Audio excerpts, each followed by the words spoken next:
This is Climate One. I'm Greg Dalton. As the federal government moves all too slowly to address the climate crisis, cities are stepping up. There's hundreds of cities around America that have said, look, we want to be 100% renewable or 80% renewable or 50% by the year 2030. These local programs aren't just innovating on energy and sustainability, they're transforming lives. This one person who became a foreman, he was able to have a secure income, get married, buy his own house, put his daughter through college. And this was really transformative for him. These efforts are also listening to people often not heard. It's not just the person who works at a consulting firm with a fancy briefcase, but it's also the grandmother who sits in the room looking out the window and can tell you everything you need to know about the speed in the neighborhood. Successful strategies for rebuilding cities. Up next on Climate One. 83% of people in the United States live in urban areas. And these days, that's where important climate progress is happening. Building codes and regional transit policies may not be sexy, but they can address historic injustices and provide cleaner air and better quality of life in a tangible way. Tamika Butler is a national expert on the built environment, diversity and inclusion, and change management. She is currently pursuing a PhD in urban planning at the University of California, Los Angeles. Before moving to LA, Tamika lived in the San Francisco Bay Area and grew up in Nebraska. I asked how her experience informs the way she views what cities can and should be. You know, when I think about my different experiences growing up in Omaha, going to law school at Stanford and living in the Bay for about 7 years, and then moving down to LA, where I've been since 2012, it's really different. And beyond that, I was a military kid. So, you know, from second grade until right before high school, I was in Okinawa, Japan, which is also a totally different environment. I think it's helped me as an advocate, as a consultant, as a student. I think it's helped me as a person. One of my core identities as a Midwesterner, and knowing that everything is not a big city. And so when I look at different solutions to climate, to transportation, I'm really a huge proponent of there's no one size fits all, right? Like you have to really take a particular place for what it is. You have to be willing to see that even without everything being perfect, there are probably some strengths there. There are probably some things that work. In 2020, we were simultaneously hit with COVID, watershed moments in racial justice, and increasing climate disasters. At that time, you wondered if this might be an opportunity to build something new from the ground up. What is that something new? Unfortunately, I think so much that happens in planning and climate spaces is that we get stuck a little bit, and this is how we've always done it, right? But we've all heard that saying, doing the same thing you've always done and expecting different results could be a definition of insanity. And in the essay From the Ground Up, you wondered, quote, what if we build something up just to fortify the foundation of white supremacy that was already there, end quote. How do you avoid doing that? I think we have to be conscious of it. Something else I said in that essay is we have to be willing to talk about it, right? I always tell people, if you can't say racism, if you can't say white supremacy, if you can't say anti-Black, then I don't know if I can trust you, because how can we fix something if we can't talk about it, right? For me, if we just say, I think what happened in 2020 is we were all stuck inside. And when I say all, again, we have to think about who had the privilege to be stuck inside and who never stopped being that frontline worker.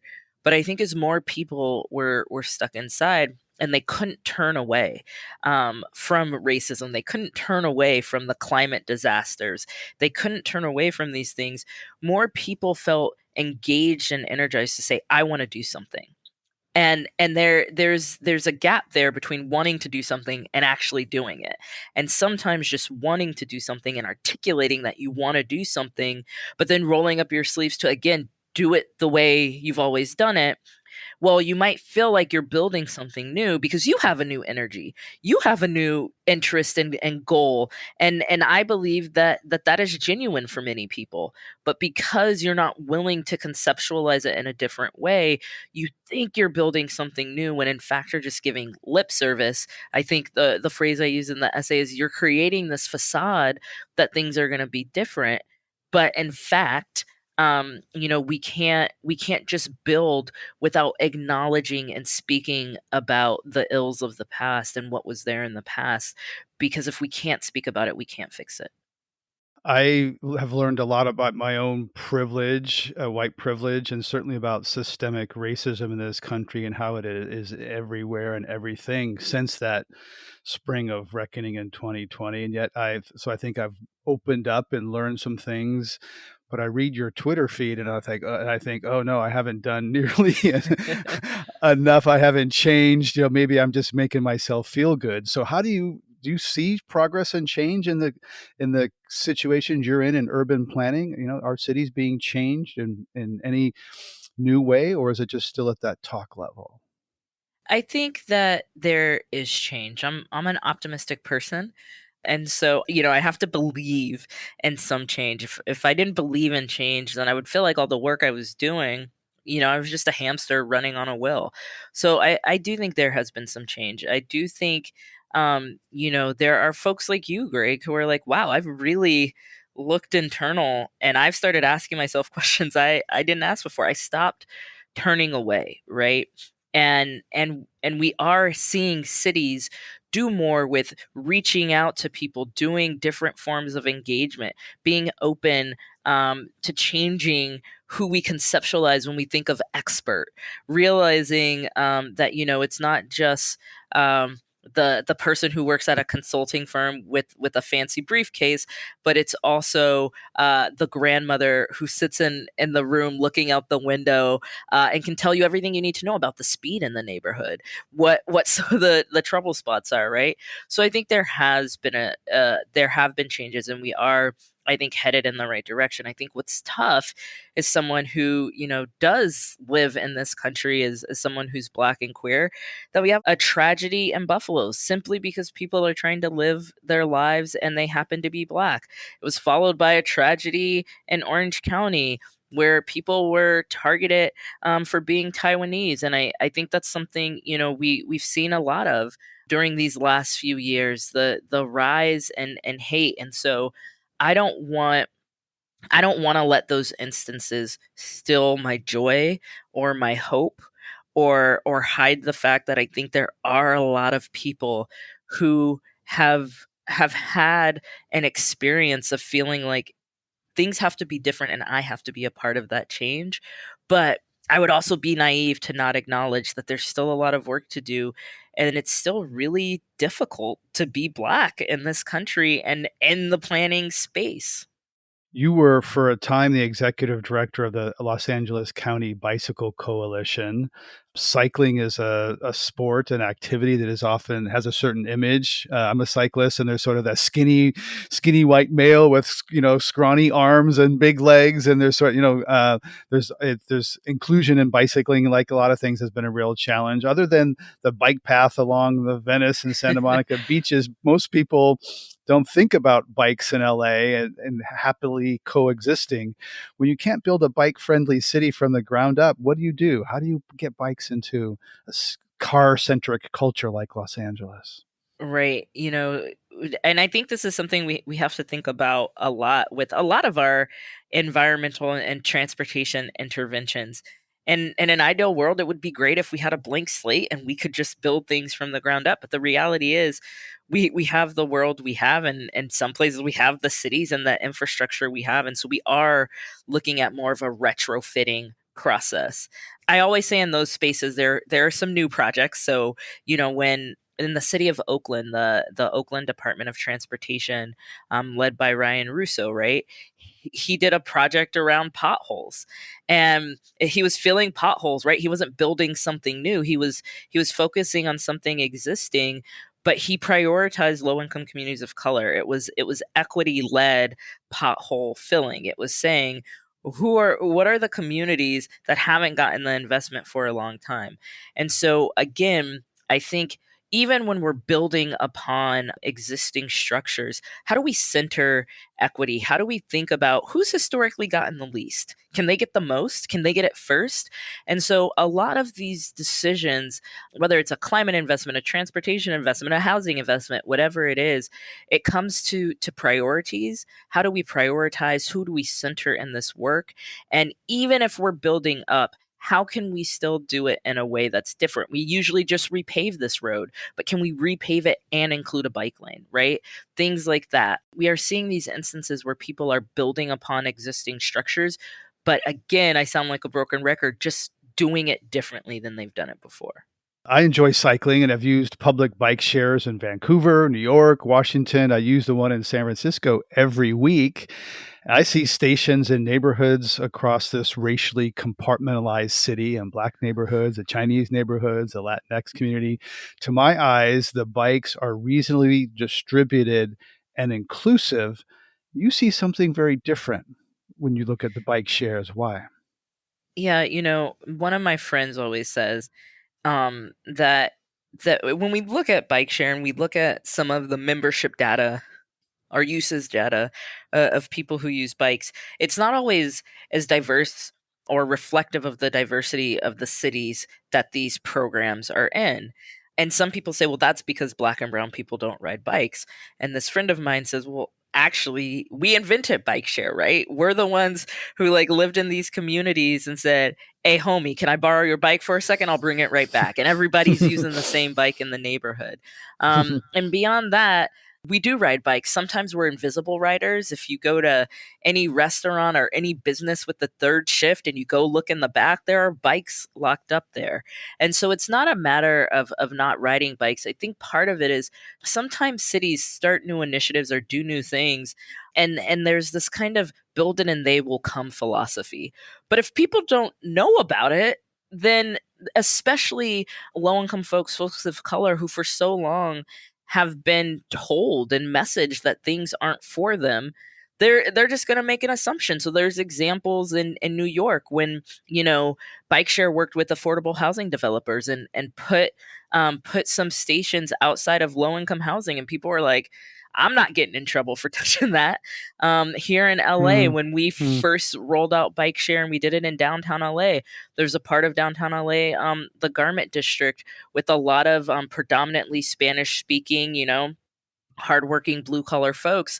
And when the Bike Coalition and the group we were working with, People for Mobility Justice, went out and did outreach in Spanish, we just kept hearing, they just showed up one day. We don't know what they're for. They must not be for us. No one talked to us about it. And so I think oftentimes when we make transportation planning decisions and we assume that people like me and you who just love this stuff, we're going to be like, what's that? Let me look it up. Let me Google it. Let me see. Oh, I can get a membership. But there are a lot of people for whom, they don't want to touch something that is not for them because they know what happens to them when they do something they shouldn't do, when they go somewhere they shouldn't do, and when other people are making those rules for them about what they should and shouldn't do. And so I think part of it is really, really working with people from the beginning, not after it's done, but from the beginning and building that goodwill and that buy-in. You were trained as a civil rights lawyer before taking the job at the Los Angeles Bike Coalition, and you worried that it wouldn't fit your mission because as bike lanes are often the first sign of gentrification. So what changed your mind? I think what that actually means is often Black and brown and low-income communities, they have lacked investment for a long time. And so all of a sudden, they come outside one day and there's a bike lane. And they're like, wait a minute, we've been riding bikes, right? But this was never an issue. We've always been riding bikes, but no one ever cared enough about our safety or our facilities and infrastructure to build it. So who is this for, right? We've always had transit, but it never comes on time. We don't have adequate shade shelters. We don't have streetlights that work, but all of a sudden, some white folks are moving in and things are getting spruced up. And now this transit line that used to be predominantly of color is now there's more white folks here, and they're determining what feels safe and unsafe to them. And those of us who have been using this transit for a long time are now being policed in a different way because someone else has decided that we're no longer safe. And so I think it's not the bike lane in and of itself, but it's people saying, why have we been in this community for a long time? And some of these investments, whether it's a grocery store, a bike lane, fixing the street lights, weren't there, but now they're there and we're seeing demographics change. But, transportation and access to transportation is such a critical civil rights issue. It's always been part of the civil rights struggle since someone on the bus said, nah, not today, I'm not getting up. New York City has a plan called NYC 25 by 25, which proposes converting 25% of New York City's street space into pedestrian areas, bike lanes, green space, and bus lanes by 2025. How does that proposal strike you? It makes me really excited. After I left the Bike Coalition, the next organization I went to was a parks organization, the LA Neighborhood Land Trust, where we built parks and gardens in low-income communities. And the reality is, we have a lot of open lots and open spaces in our urban landscape. But beyond that, in so many ways, streets are one of our biggest resources that we have left for open space. And so being able to reimagine that space is fantastic. But as I always say, it's not necessarily about the idea. I think most people who get into city planning and transportation or environmental work, I think we're good people. We want to help people. So it's never the intent of what we're doing. It's all in the details. It's how do we make it happen and who do we talk to? Are we planning with people or are we planning for people? And I think too often we like to say, well, we're the experts. We'll come up with the perfect plan. But in reality, part of equity is allowing people to self-determine what works best for them. And so we have to start figuring out ways to plan with people as we work towards these lofty goals. Well, thank you so much, Tamika Butler, for sharing your insights on what's possible and from the ground up. Thanks for coming on Climate One. Thanks for having me, Greg. I really appreciate it. You're listening to a Climate One conversation about the different ways cities are addressing the climate crisis. Coming up, the city of Ithaca in upstate New York is racing to decarbonize its buildings by 2030. One of the things I really love about the Ithaca project, it's a mayor taking responsibility for their own outcomes. It's not, hey, I'm the mayor or the governor and it's 2020 and I'm going to pass some law that by 2050 we have to achieve XYZ climate objectives. I mean, who cares, right? In Ithaca, we have a project that has a timeline, 7.5 years to get everything done. That's up next when Climate One continues. In 2021, the city of Ithaca, New York, voted to electrify and decarbonize its buildings by 2030. It became the first city in the country to apply such regulation to existing buildings, not just new ones. The city says this program will cut CO2 emissions by 40%. The process will include installing solar panels and replacing gas stovetops and other fossil fuel appliances with electric ones. In order to achieve this aggressive goal, Ithaca has partnered with BlocPower, a climate tech startup based in Brooklyn. I asked Donnel Baird, founder of BlocPower, what has happened since the plan was announced last November. A lot has happened that's been really exciting. First of all, we've gotten emails from as far away as Australia, Europe, with other cities around the world who want to follow Ithaca's lead. And they want to know, how did Ithaca pull this off? How did they defeat the real estate industry in their town? How did they update the code? What were the particulars of how Ithaca figured out the engineering, finance, project management, and really procurement processes, right? I mean, there's hundreds of cities around America that, similar to Ithaca, have said, look, we want to be 100% renewable or 80% renewable or 50% by the year 2030. And they've passed those laws, but they haven't really figured out how to implement those laws, and Ithaca has. And so there's lots and lots of cities from around the country and around the world who've been reaching out to the mayor's office and the sustainability chief in Ithaca, Luis Aguirre Torres, who's a genius. And he's been giving them lots of advice. And so part of what we've been doing is evangelizing the story of how Luis and Mayor Savante Myrick were able to pull this off. Right. So they haven't pulled it off yet. It's one thing to have an announcement. And as you know better than I, there's like every building, there's lots of variation in buildings and the kind of equipment and floor plan when they were built. Ithaca has a lot of old buildings. There's two phases, I understand. Phase one is 1,000 residential and 600 non-residential units. So how's it going to happen? There's lots of different boilers and water heaters and heating systems in these old buildings. They're expensive. Everyone's a little different, which sounds expensive. So how's it going to happen? So we signed our contract to launch the program a few weeks ago, and we have begun some of the implementation. We have a list of a bunch of buildings that are ready to decarbonize in Ithaca right now. There are some community centers. There are a bunch of single family homes. One or two people on the city council are, eating their own dog food, but they're going to comply with their own law first, which I think is appropriate. And more broadly, we've done a couple city scale engineering assessments. We built a drone-based map of heating loss and thermal loads across several thousand buildings in Ithaca. So one cold, wintry day when it was like way below freezing, we flew a drone across the city to map the rate at which buildings were losing heat, and we outfitted the drone with thermal imagery, and so we could get a sense of which buildings were particularly energy inefficient based on how they were performing on a super cold day. So we did that. We've also built a digital map or digital twin of all of the buildings in the city of Ithaca so that we can run simulations on what kind of equipment makes sense per building based on the building's age, size, use case, permitting histories. We now have a database and a map of all the buildings in Ithaca that allow us to make predictive engineering recommendations as to what kind of sustainability retrofits will make sense on a building by building basis. And that fundamentally is, when you get into the implementation of how we're going to implement this Ithaca project, it's the use of statistics and predictive modeling and thermodynamic building science combined with project finance underwriting that's going to allow us to finance a portfolio of buildings across Ithaca. Internally, we want to get this done in a few years. We know that we have 7.5 years to do all 6,000 buildings, but we'd like to get it done sooner than that. And Ithaca, for people who don't know, it's about 30,000 people. Lots of goals being announced in corporate America and sometimes in government.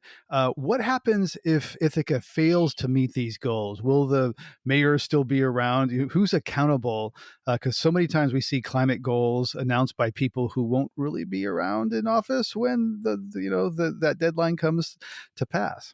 Well, that's one of the things I really love about the Ithaca project. It's a mayor taking responsibility for their own outcomes. It's not, hey, I'm the mayor or the governor and it's 2020 and I'm going to pass some law that by 2050 we have to achieve XYZ climate objectives. I mean, who cares, right?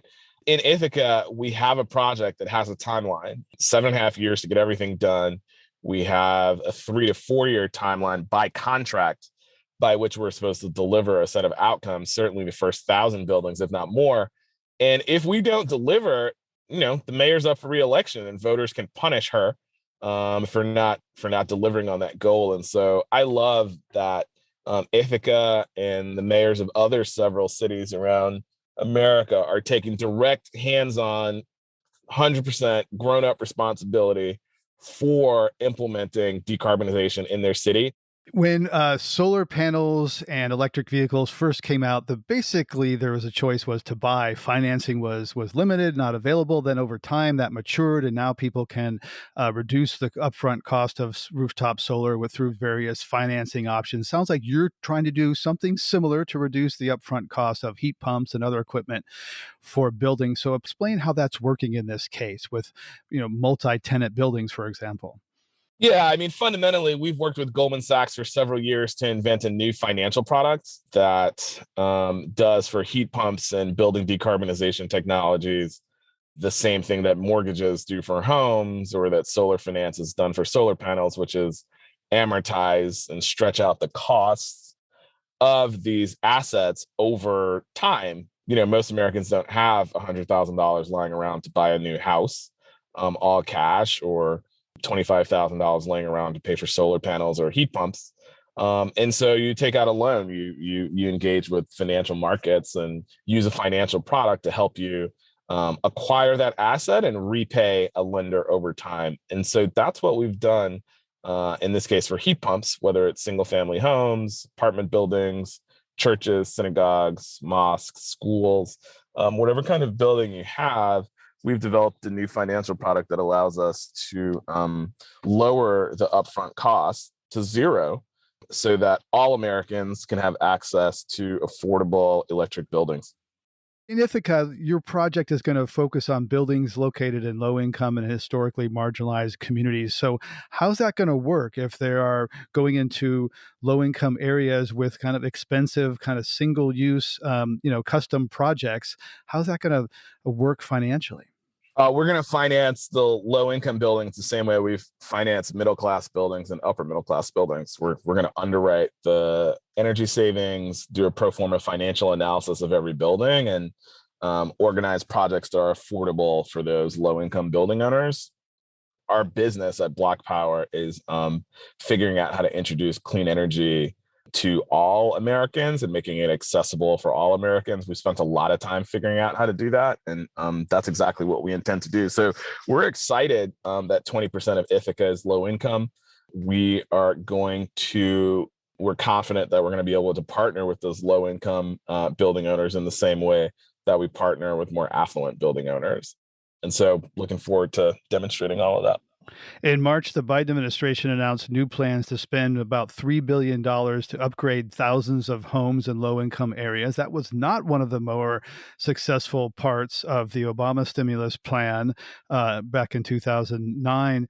How do you think that's going to play out? Will it be successful, and what will it learn from last time? Yeah, I think there's two things that have really changed. One is the Obama administration made a mistake, and I know some of the people who made this decision, and God bless them. I don't know if it was an avoidable well, some of us were telling them not to do it at the time.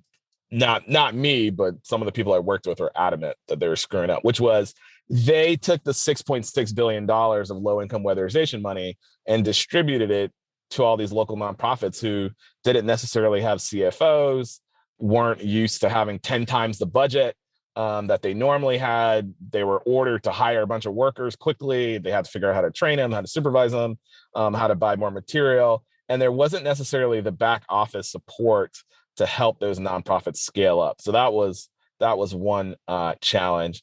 The second is, in 2009, most people didn't have iPhones. Most people didn't have mobile computing, cloud computing. There was no Alexa.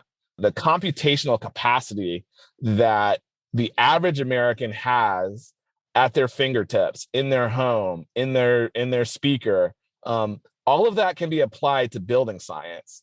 And that is what the philanthropic grant from the Bezos Earth Fund allows us to do.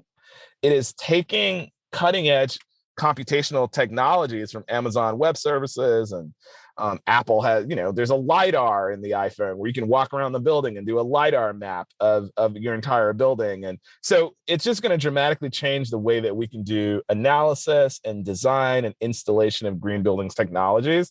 And if the Biden-Harris administration is smart, which I think they are, they're going to use all of these technologies to ensure that their program builds upon lessons learned from the Obama era and runs a really successful low-income green buildings program at scale that is successful and can produce case studies to allow lots and lots of other low-income buildings across America and across the world to go green. And that's exactly what we're all hoping is going to happen.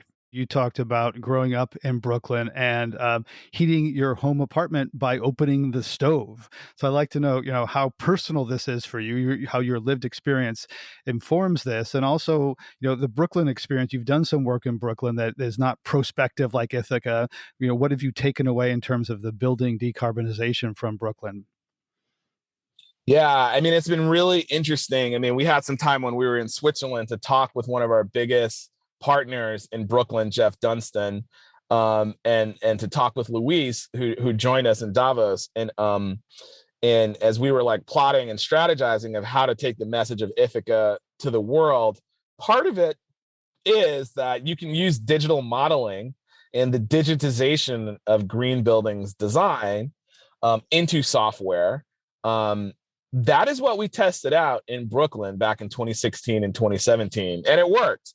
And that is what we are expanding, to city scale in Ithaca, and it's working. We expect it to work. And so we want to continue to build on those lessons of how do you combine insights about the physical world, and the physicality of buildings, but how do you use software and cloud computing and machine learning to increase the speed and decrease the cost at which you can reach insights about how to green individual buildings and how to green a whole city full of buildings. I think the other part of it for me is like, I'm a dad. I have a 6-year-old and a 2-month-old. As I read the Stanford data on how awful gas ovens are for families, that gas ovens release nitrogen dioxide, they release carbon monoxide, they release methane. Even when you're not cooking with gas ovens, like methane is being released into your home, like your kids are breathing it in. Yeah, there's the pilot light is still on. Yeah. The pilot light is still on. The methane is still burning, and it's still leaking into your home, right? Not just your kitchen, but your entire house. So your kids and grandkids are breathing that in, right? And so like any parent is going to be alarmed about that. It lands particularly hard with me because I grew up in a household where we didn't have heat and used our oven, our gas oven, to provide heat, and we would open up the windows to release the carbon monoxide and the fumes. And so, we just have this intimate relationship with our gas furnace and all the chemicals it produced from a very early age. And like, I don't want that for my kids, and I don't want that for anybody else's kids. So I'm glad that the Stanford studies are coming out.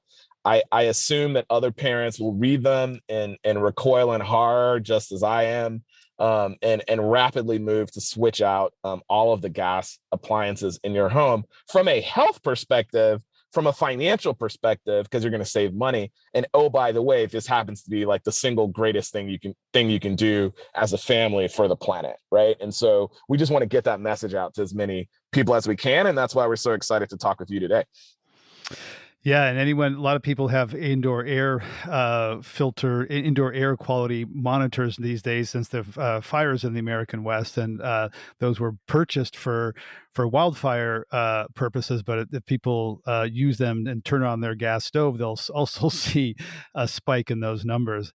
Donnel Baird is CEO and founder of BlocPower. Thanks, Donnel, for coming on Climate One again. I really appreciate it. Yeah, anytime. Throughout the country, people of color have long been relegated to living in sacrifice zones. Areas near factories, landfills, and other industrial facilities absorb high levels of contamination to make products that benefit people somewhere else. Consumers who never see or breathe the pollution associated with their consumption and lifestyles. But now in one Black neighborhood in Houston, a former landfill is taking on new life that supports and connects nearby residents. Climate One correspondent Aubrey Calaway reports. On any given day, it depended on which way the wind was blowing. The stench off that dump was horrible. I can't even describe it. This is Curtis Dockery Jr. He's a lifelong resident of Sunnyside, a small, majority Black community in southeast Houston, Texas. Sunnyside is only a 15-minute drive from downtown Houston, but it has retained its distinctly urban, or rural and suburban, character. I've seen Sunnyside go from the country to semi-suburbs. Sunnyside was dirt roads. And around 1960, they put pavement down. But you got cows and horses and chickens still in Sunnyside. As the oldest Black neighborhood in southern Houston, Sunnyside has suffered from decades of environmental racism. The main culprit? The Sunnyside landfill. Residents just call it the dump. I mean, it was horrible because you got garbage, you got manure from animals, and you can imagine the smell that would go out through the community. I don't know how much it had to do with sickness in Sunnyside, but I do know that a lot of people in Sunnyside died from cancer. A lot of people. After a young boy drowned inside the dump in 1967, civil rights organizers began calling for its closure. The city finally closed the dump and nearby incinerator in the 1970s. But even though the dump was capped, the site was never truly rehabilitated. Decades later, it seems like that might finally change. And it is my great pleasure to report that we have received the approval from the Texas Commission for Environmental Quality, TCEQ, to proceed with the Sunnyside Solar Farm project. This past April, Houston Mayor Sylvester Turner announced that the Sunnyside landfill would be converted into the largest urban solar farm in the United States. In total, 52 megawatts of solar panels will be installed over the 240-acre site. That's enough electricity to power 12,000 homes. Ephraim Jernigan, a longtime Sunnyside resident, is part of the team that made it happen.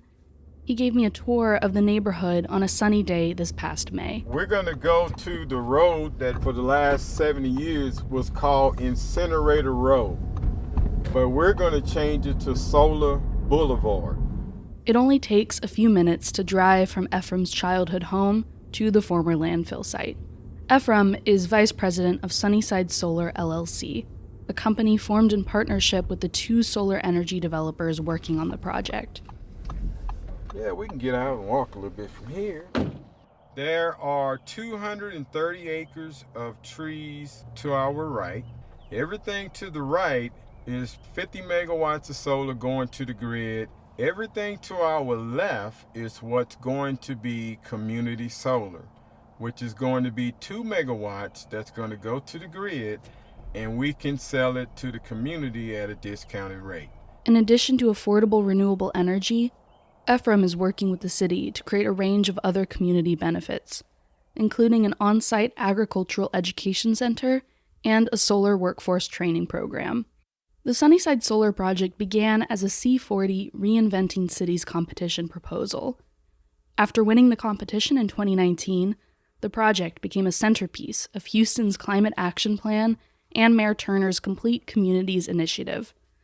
To learn more about this, I spoke to Thomas Pommier, Senior Climate Sustainability Lead in the Mayor's Office of Resilience and Sustainability. The Office of Sustainability saw an opportunity to convert the former landfill into an asset that could contribute to reducing carbon emissions, but also address a long-standing environmental injustice. The project is a key step towards Houston's goal of becoming carbon neutral by 2050, in part by generating over 5 million megawatt hours from local solar projects per year.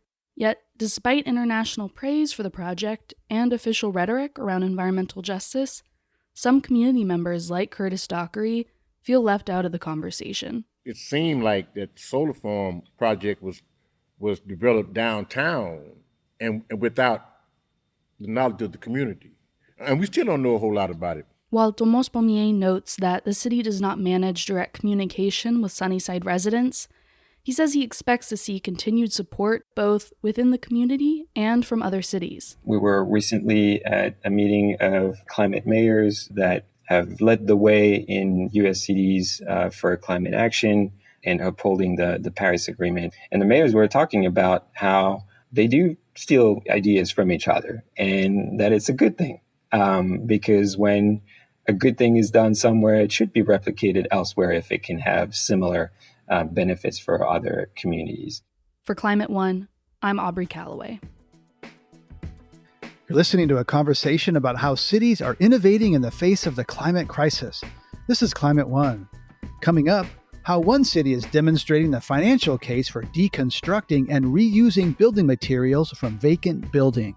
In thinking about how we assemble, in a sense, the financial deal for this, you have the two historic ways that we think about this is you have profit, you have revenue, and then you have avoided costs.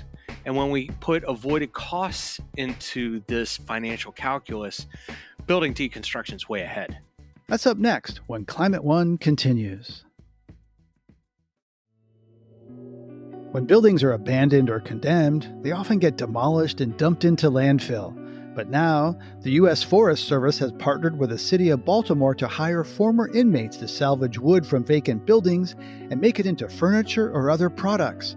Research scientist and team leader for the USDA Forest Service, Morgan Grove, describes the Urban Wood Project as creating wealth from waste. More wood goes from urban areas into landfills than is actually harvested from the U.S. national forests.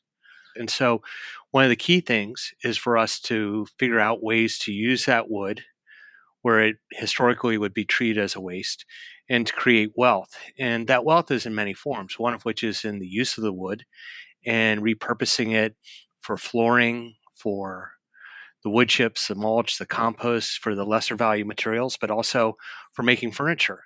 But the creating the wealth goes beyond that. It goes to how we create jobs.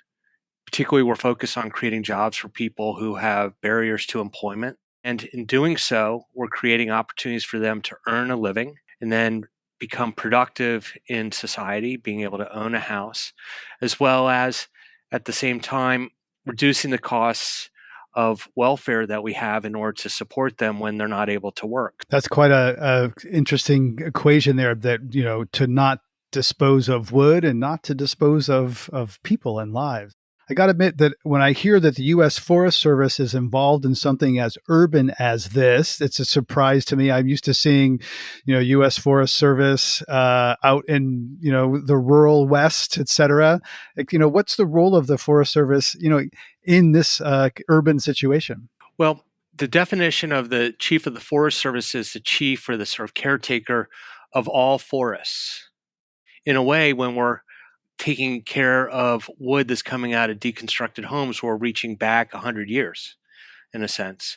And a lot of the wood that has appeared in those homes that are now being deconstructed, that have reached the end of their life cycle, are in cities when they had major building booms in between 1900 and 1930.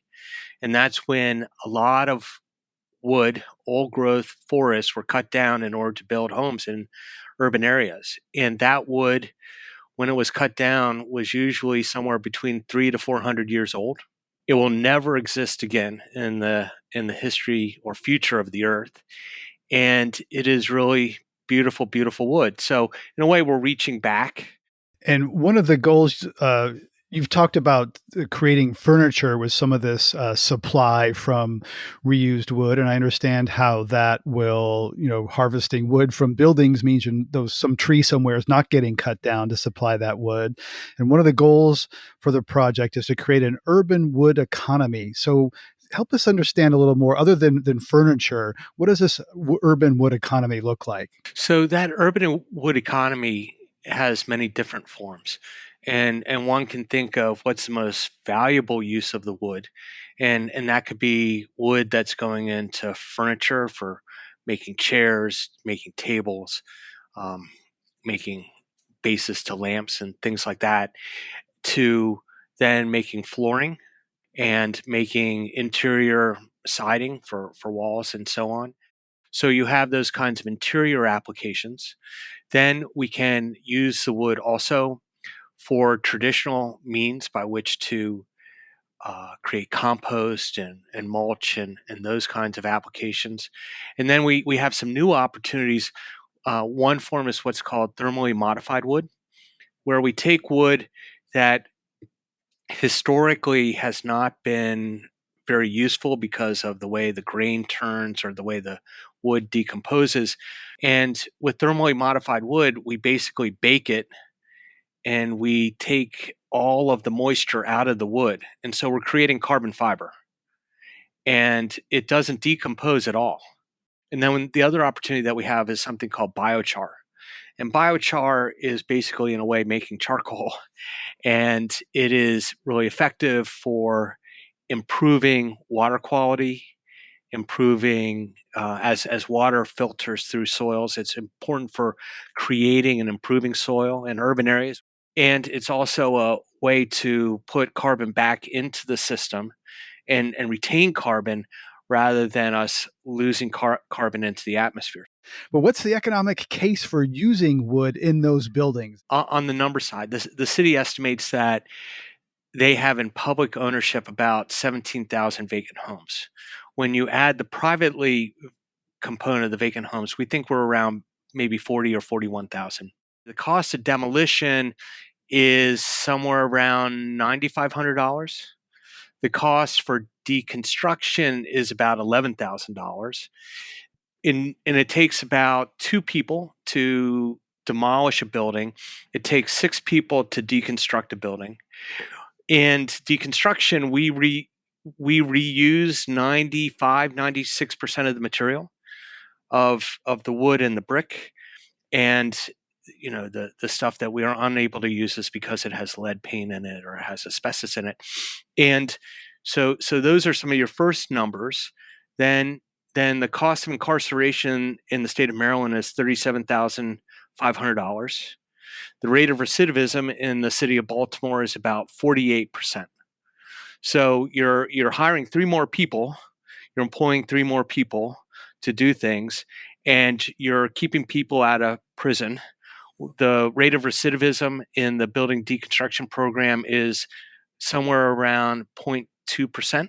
Then we're also able to sell all that wood and all that brick that's causing, a revenue benefit that then has us, if you start to add all those things together, then we're way below what that cost of demolition was. And so in thinking about how we assemble, in a sense, the financial deal for this, you have the 2 historic ways that we think about this is you have profit, you just make money. You have revenue, which is, things that come from taxes and, fees and everything. And then you have avoided costs. And when we put avoided costs into this financial calculus, building deconstruction is way ahead.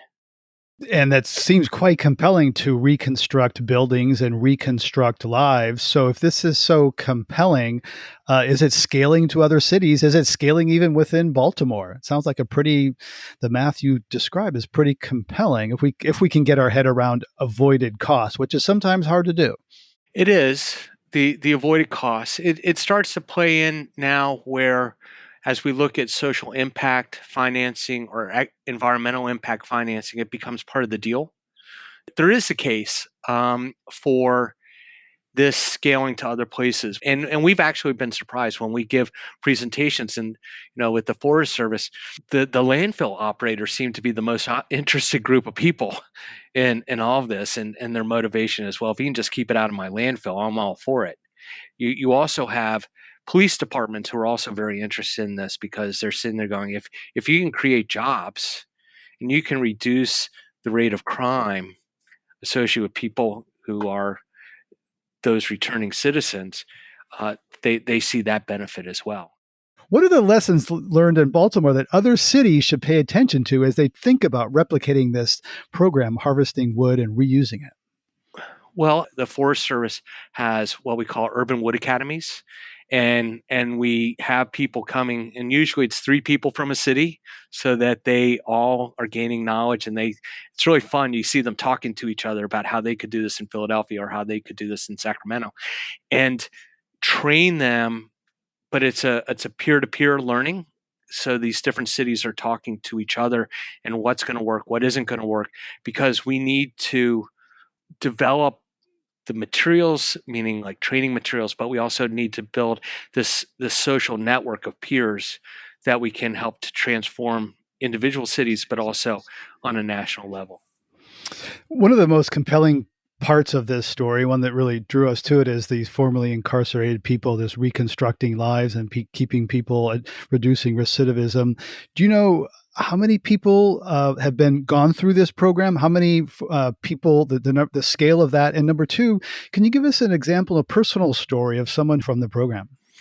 Sure. Well, in the case of the building deconstruction that was going on in Baltimore, there were about 200 people who went through the program. And you have people who, there are 2 people who I became friends with, frankly friends with. And, I would show up on the deconstruction site and they'd fuss at me if I didn't bring coffee. Is that, one individual who admits that he was involved with a robbery that also resulted in the baker being murdered, and he went to jail for that. He came out. He got involved in the building deconstruction activities. He became a foreman for the site. He became extremely knowledgeable, not only about deconstruction, but also how to work in these neighborhoods. And a key thing is that we we're involved in hyper-local employment. Like we're really trying to hire people from these neighborhoods. And so this one person who became a foreman, he was able to have a secure income. And in Baltimore, we know that once you're able to, a person has an income over $25,000, that's sort of the inflection point for where they're going to have stability in their life. And he had more than $25,000. He was able to get married with his girlfriend. He was able to buy his own house. He was able to be able to put his daughter through college. And, this was really transformative for him. Another woman who worked on it, and she had been in and out of jail, and she had a long history of drug abuse. She was grandmother, and she was a foreman on the whole brick processing side of things. And she ran the show. And, she had all these guys organized in the brick processing part of things. And the income and the motivation to work and the sense of pride and accomplishment of work, she got cleaned up. She had a job, and she, it was really important for her, among everything else, to just be able to be present for her grandchildren and say to them, I have a job, I have a crew, I'm the boss, I'm here, I'm present. Morgan Grove is research scientist for the U.S. Department of Agriculture Forest Service in Baltimore, working on the wood economy with the Urban Wood Project. Thanks, Morgan. Thanks for sharing the stories of reclaiming wood and personal redemption. Thank you. My pleasure to be with you. On this Climate One, we've been talking about how cities are taking the lead on buildings that reduce carbon emissions and provide jobs and better quality of life. Climate One's empowering conversations connect all aspects of the climate emergency. To hear more, subscribe to our podcast wherever you get your pods. Talking about climate can be hard. We know it's difficult, awkward, sometimes depressing, and it's critical to address the transitions we need to make in all parts of society and our lives. Please help us get people talking more about climate by giving us a rating or review if you're listening on Apple. You can do it right now on your device. You can also help by sending a link to this episode to a friend. By sharing, you can help people have their own deeper climate conversations. Brad Marshland is our senior producer. Our producers and audio editors are Ariana Brocious and Austin Colon. Megan Basiglia is our production manager. Our team also includes consulting producer Sarah Catherine Coxon. Our theme music was composed by George Young and arranged by Matt Wilcox. Gloria Duffy is CEO of the Commonwealth Club of California, the nonprofit and nonpartisan forum where our program originates. I'm Greg Dalton.